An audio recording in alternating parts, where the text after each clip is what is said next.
On 9th May, speaking to reporters after the Moscow Victory Day parade, Russia's President Vladimir Putin said the war with Ukraine was coming to a close and, for the first time since the war began in February 2022, indicated that he would be willing to meet Ukrainian President Volodymyr Zelensky if talks were aimed at finalizing a long-term peace deal. His comments underscore the pressure that he faces, both domestically and on the battlefield, as the war, which he launched as a special military operation, drags into its fifth year. Mr. Putin had said in 2022, months after the invasion began, that Russia would do our best to stop this as soon as possible. Yet, the war continued, with Russian troops making incremental advances in eastern and southern Ukraine. Those gains, however, have now largely stalled. While the front line has barely shifted this year, both sides have carried out devastating drone and missile strikes. In the early years of the war, the Russian public was largely insulated from its consequences. That is no longer the case. Today, Ukraine is capable of striking deep inside Russian territory. Tax increases, rising prices and a deepening gloom in the business sector have fueled public frustration, affecting Mr. Putin's approval rating.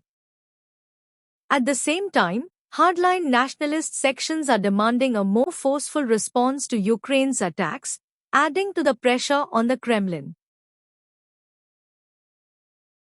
Russia has so far ruled out a lasting ceasefire. Instead, it seeks a comprehensive peace agreement. Ukraine must remain neutral, withdraw from the Donbas region, sanctions on Russia must be removed, and a new security arrangement between Moscow and NATO.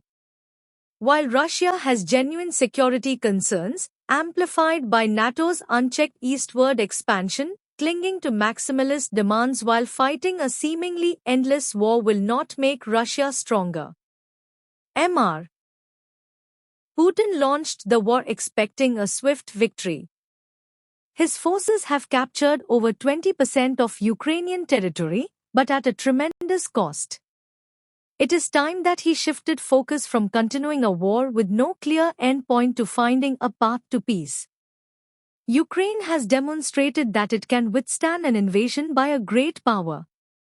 But Kyiv, too, lacks a realistic pathway to victory.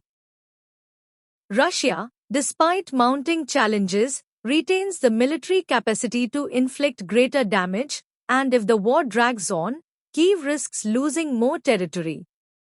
Europe must also realize that the Ukraine war has weakened the continent economically and politically, leaving it more dependent on the US even as Washington is drifting away.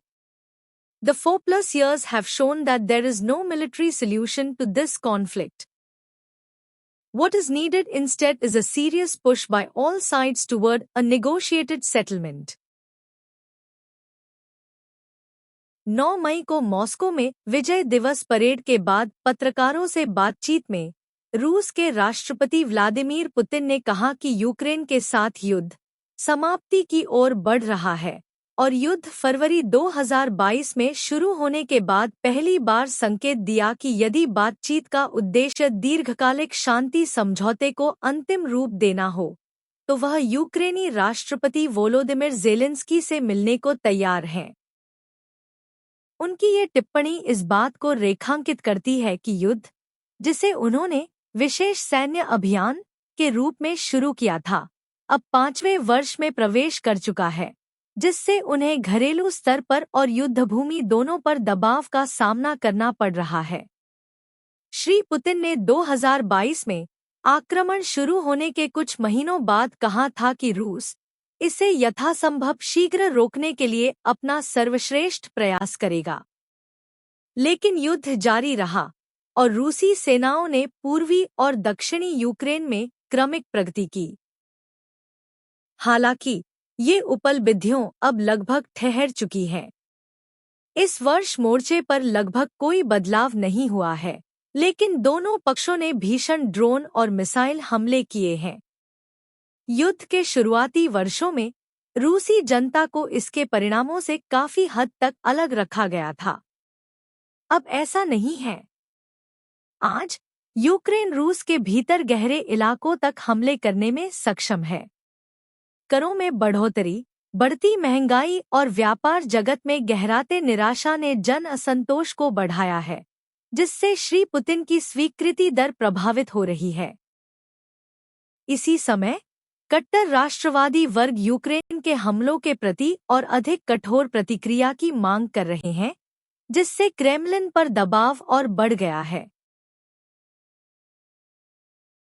रूस ने अब तक स्थायी युद्ध विराम को खारिज कर दिया है।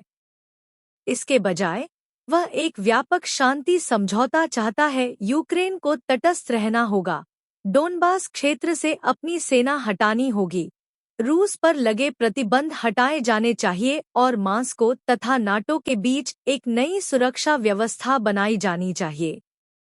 जबकि रूस की वास्तविक सुरक्षा चिंताएं हैं, जिन्हें नाटो के अनियंत्रित पूर्व की ओर विस्तार ने और बढ़ा दिया है, अधिकतम मांगों से चिपके रहना और एक अंतहीन प्रतीत होने वाले युद्ध को जारी रखना रूस को और मजबूत नहीं बनाएगा। श्री पुतिन ने युद्ध एक त्वरित विजय की उम्मीद के साथ शुरू किया था।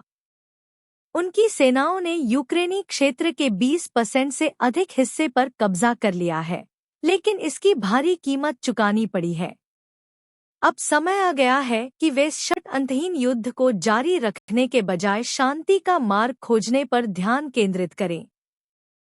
यूक्रेन ने यह सिद्ध कर दिया है कि वह एक महाशक्ति के आक्रमण का सामना कर सकता है, लेकिन कीव के पास भी जीत का कोई यथार्थवादी रास्ता नहीं है।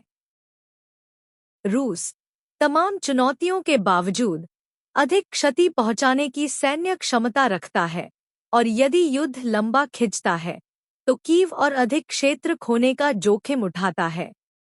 यूरोप को यह भी समझना होगा कि यूक्रेन युद्ध ने महाद्वीप को आर्थिक और राजनीतिक रूप से कमजोर कर दिया है, जिससे वह अमेरिका पर अधिक निर्भर हो गया है, जबकि वाशिंगटन उससे दूर होता जा रहा है।